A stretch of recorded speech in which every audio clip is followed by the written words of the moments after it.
What's up, girl? How you What's doing? up? How are you? I'm good. It's good I'm to good. see you. It's nice to see you again. I'm sure some things probably happened since we last spoke, right? Yes, a lot Okay, of so we gonna get into some updates too. But tell them real quick before we get into everything, like who you are and what you started, and then we'll just kind of go from there. cool. Okay, cool. So my name is DJ Baby Drea, the dopest female DJ on the ones and twos. I have a company called HERdj, which is about the next generation of female DJs, artists, producers, engineers, just creative young females all alike. Like I'm all about being in the community and showing young girls that they can do whatever they want to do, whether it be DJing, whether it be interviewing, whether it be tattooing. I done met some dope female tattoo artists too. It's a sidebar, but whatever it may be, like they can do whatever they want, and just to be able to see like it's people like you and I that are like, I don't know if this is like kind of cool, you know what I'm saying? Like in a way, you know what I mean? Like that are like wanting to hang out and talk to them. You know, growing up, you always wanted the cool girls to talk to you. You know what I'm saying? Like what I gotta do for them to notice me. So to be able to like be that older girl for them and like show them that you can be cool and get your college degree and still do other dope things with your life. You know what I'm saying? Do whatever you want. You know what I'm saying? So that's a little bit about it. And that's the thing, I feel like, we're in a generation where anything is possible. You know what I'm saying? Like if we look at our mothers or maybe our, the grandmothers or aunties, whatever, they came from a generation, things were still possible, but a lot of change has happened, you know what I'm saying? We couldn't have a bank account, I think, until the 70s. Yeah. Correct me if I'm wrong.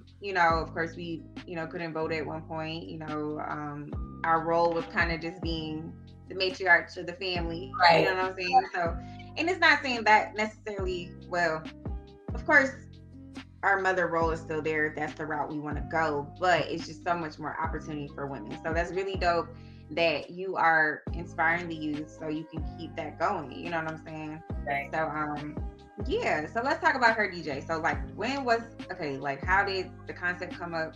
When was it like, okay, when did you know this was a platform you wanted to create? Honestly, I'm like, I don't know. I got a degree in marketing as well. So I don't know if my head is I always just been on some marketing tip, and like, it really started as a hashtag. I was just hashtagging like my content, like HERdj. I don't know, it just kind of stuck. So after that, when I started really taking DJing seriously, or like after my first gig, and I got with Ty and Serena, and I was like, let's make the HERdj hashtag an actual like situation. Like let's make it a real LLC, let's make it a real thing. And from there, like it kind of built off there, like, okay, so what do you want HERdj to be about? And honestly, at first, like I really wanted it to be like a band, like a sisterhood thing, like more of like our peers.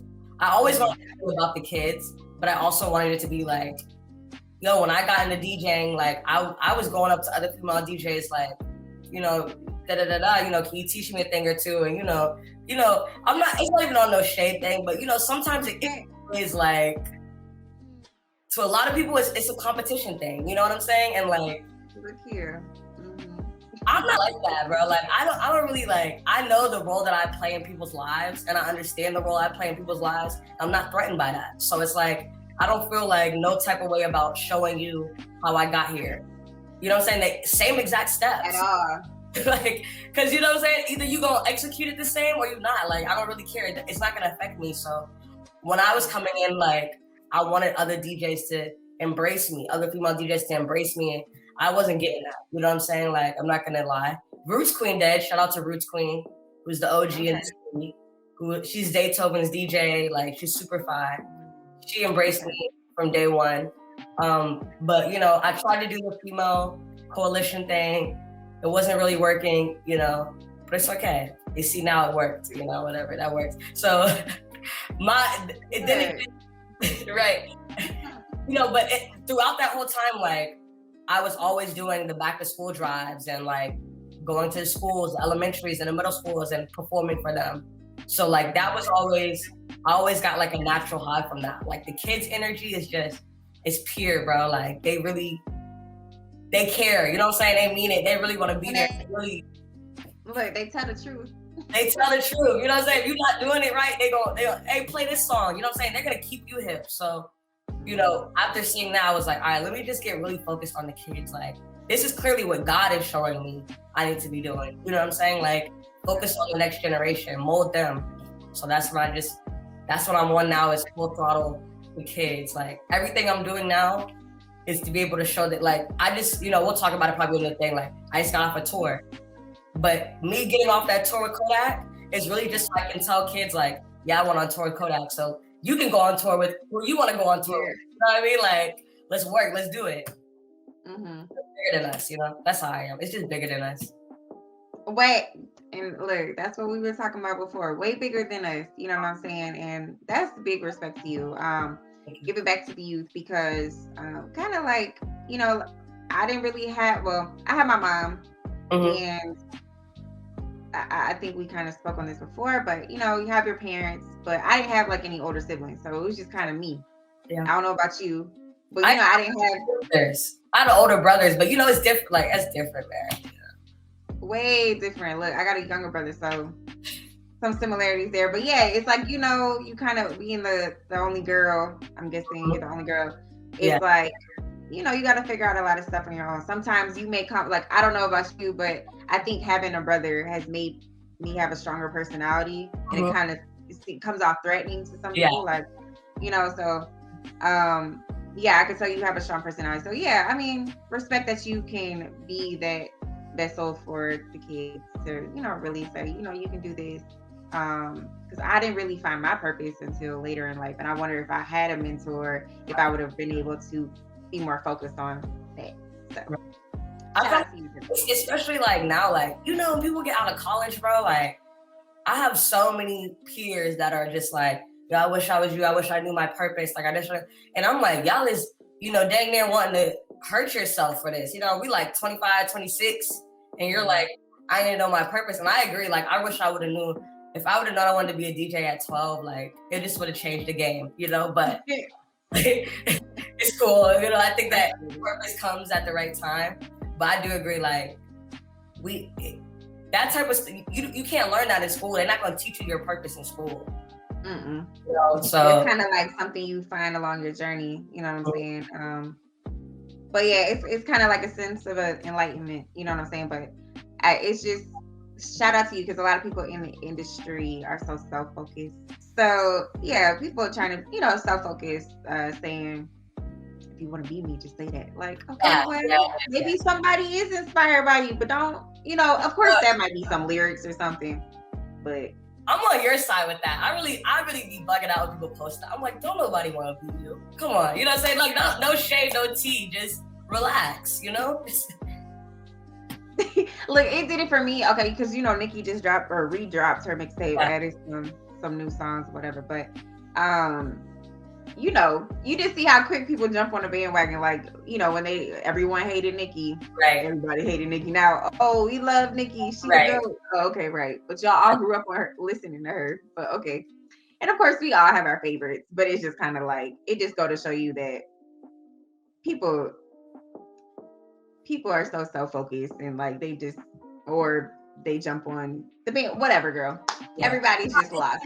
I look at Nicki's situation like every day, like that's really the industry. Like, even in micro type of forms, like with us, you know what I'm saying? I can say for myself, like I was saying, the females that wasn't trying to get on board then, but now, you know, situations have changed. Now they're like, how can I get involved? What's up, sis? You know what I'm saying? It's like, now we sis.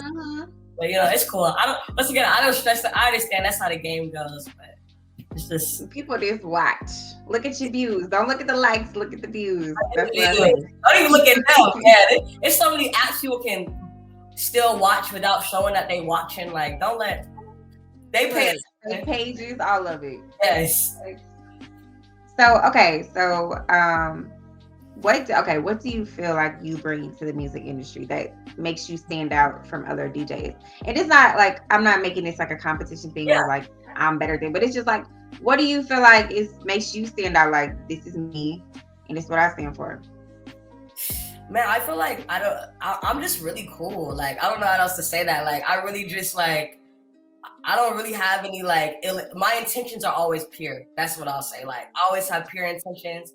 Always like do the job right. You know what I'm saying? Like, anytime people are gonna party with me, whether it's 5 or 500, like you're gonna walk out like, yo, I had a great time. You know what I'm saying? Like, I'm the DJ that wants to make sure people are still dancing. Like, what's your favorite song? I want to play your favorite song because you paid me to be here. It's about you. It's not about what the DJ want to hear. It's about what the crowd wants to hear. So I just think that I just am a people's person. You know what I'm saying? Like, I just want to be for the people and for the youth.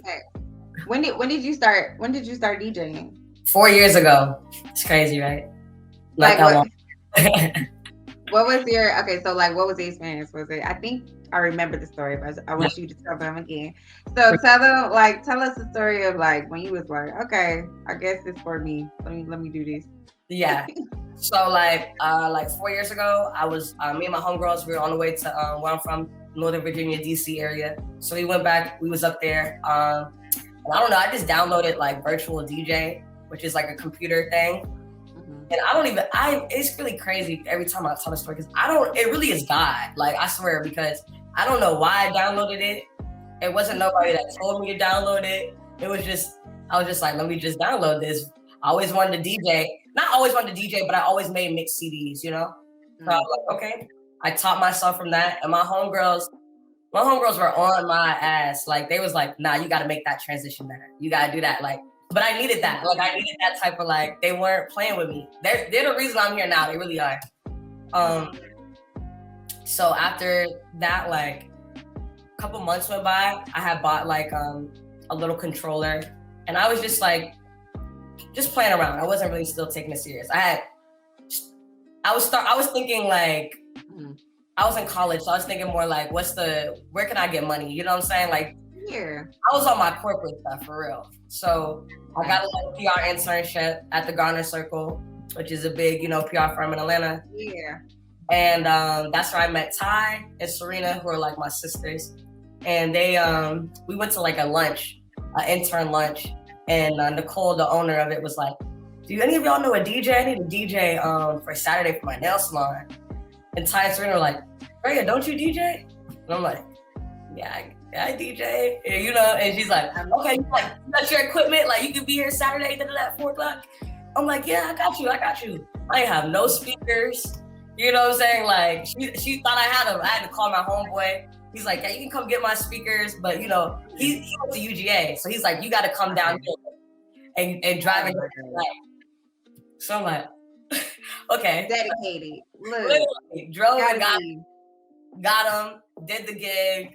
They weren't even like, these are like speakers that are supposed to be these are studio speakers. So that was the epitome of making it work. So after I did that, like, she paid me, and I don't know why I wasn't expecting to get paid. I guess because I was interning for her for free, so I wasn't expecting this to be paid. But she paid me for this. So after she paid, I was like, okay, this might be, you know what I'm saying? I'm seeing, it really wasn't about the money. It was more so about like the confidence. Like, yo, she liked what, to pay someone, you like what they do. And everyone in the shop was like, well, you killed it. So I'm like, okay, let me start really taking it. I bought my own speakers, and literally after that, I swear to God, I went full throttle like DJ. Like, that's what I did. It just took off. She put me in the game. Shout out to Nicole Garner. She really like black woman magic. No, that's a great story because sometimes like no shade to nobody, but some internship supervisors, try to hold you back and stuff like that. So shout out that you had a great experience. I'm happy for you. And look, now you doing what you're supposed to do. But I'm glad you said for God, because look, God gonna always order your steps. Bro, every time, I mean, literally, like, listen, like, I didn't even have the speakers, and he made a way for me to have the speakers, or the creator. I don't want to say they made a way for us, you know what I'm saying, for me to have the speakers. And guided my steps in every way. I never questioned it. I was just like, you know, they always tell you like, don't ever make it seem like you're unprepared. Like if somebody say like, I need you here, you there. You ready. You know what I'm saying? Figure it out. Like this is a real hustler's situation. Like make it work. Look, you got to be ready. That's one thing. Yeah, you said it best. That's one thing I've learned. Like you better figure it out. Don't tell them, oh well. Don't nobody want to hear excuses. Find it out. Like, figure it out. Yes, I will say that's one thing I learned from my internship supervisor back in the day. He was like, nobody want to hear the sob story. Nobody want to hear all the extra. Just you gonna do it or not. Right. So figure it out as you go. Right. So, but yeah, girl. So what are your long-term goals for HERdj? Yeah. So long-term is like definitely the outreach center. So kids can come in like after school or on the weekends. They can have a safe place to be at, to talk to people. To DJ, of course, to perform, just to work on their crafts, and just a safe space, period. Like, I definitely want to have an after school, an actual brick and mortar place, though, too, as well as being more involved in the school systems and having DJs, like, set up in different school systems so that we, like, our school systems, personal DJs, and also just, like, build that relationship with the kids in the communities. I really just want to stay in the communities, in different communities, not just the community that I live in, but communities in other states as well, like back home in DC, in Texas, in Florida, like all these areas, is kids everywhere we need to be helping. In America, you know what I'm saying? No, not nothing to everybody else, but we got to do a lot of work in our home place right now, so. Look, we do. I mean, the COVID-19 stuff, I guess, is going away. Still, wear your mask. Right. Got to. Be safe, get vaccinated, even though I haven't get.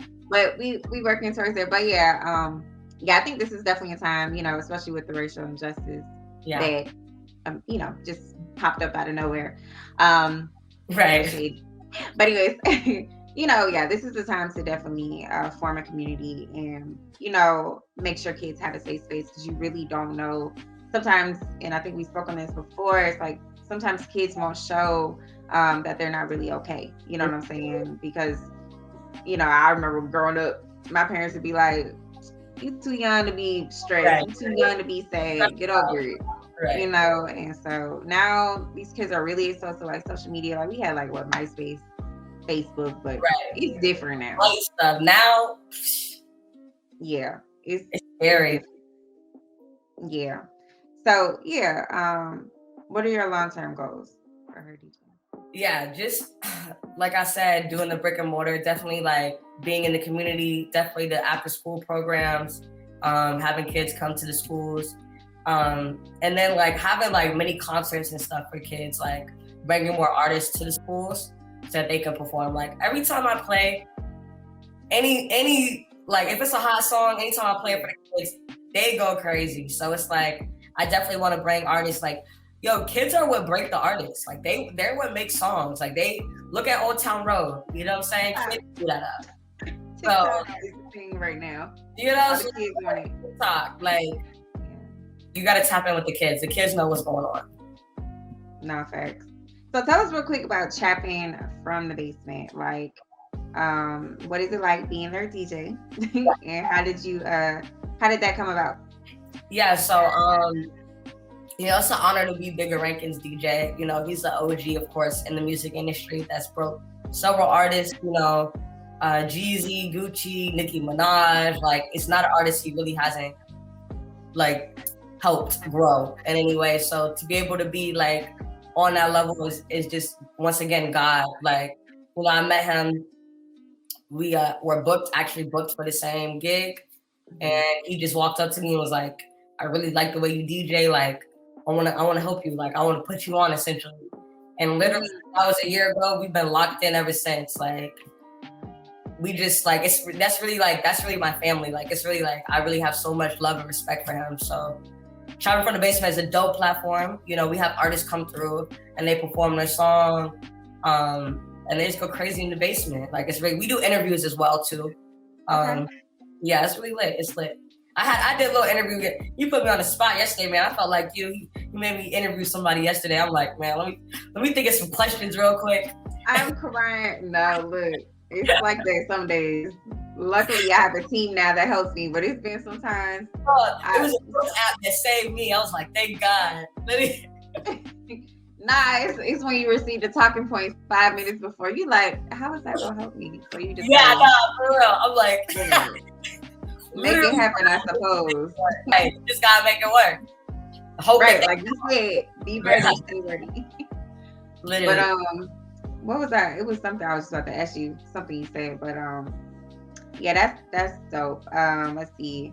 Yeah, I guess it's always interesting when you get to work with like people that's been in the game for a while, because they teach you things that you didn't of course that you didn't know, but they also, I guess you can learn from their mistakes, you know what I'm saying? So that's dope that you had that experience. But I also have some clients, so I gotta bring them on chopping. Yeah, definitely. ASAP. Definitely will. So let's see here. So what's next for you? Like, I know we haven't spoken a while, so like, what, has anything else happened between that time and now, or? Yeah. So once again, we had that show, the tour with Rubberband OG and Kodak. It was really dope. We went to a couple cities. It was a show in Atlanta, a show in Orlando, and a show in Tampa. All really dope. Good experience. So definitely the goal is more shows, more tours, of course. I'm dropping a mixtape next week called We Outside with Ish. Y'all should check that out. It's gonna be a live mixtape exclusive. You said you have artists too, so definitely send me their music. Yeah. For real. I got you. Look, I got a lot of mixtapes coming out, so definitely send me all their music. Okay. So yeah, just mixtapes, more tours, and then I have my entertainment company with my artist John Marley called UBE. So we're just trying to still build that up, get more more people to join the team, or any rappers or anything like that want to join, and then just mainly pushing him like John Marley. He's next up. Definitely. Okay. Yeah, I got somebody for you who I think he's pretty dope. He's from Houston, so yeah. Yeah, Houston, Texas is hot right now. Dallas, Houston. I just met a media person from Houston yesterday. He's Dallas Global. I don't know if you heard of that platform. Not yet, but I'm sure a lot. What's his name? I forget his name. That was the name of the platform. Okay. But yeah, so they got some stuff. Huh? Texas got some stuff, period. Texas. They do. So no, I'm gonna be in contact with you. But yeah, girl, I mean, it's been a pleasure speaking with you. I can't wait to see what's next for you. I know you got some big stuff coming.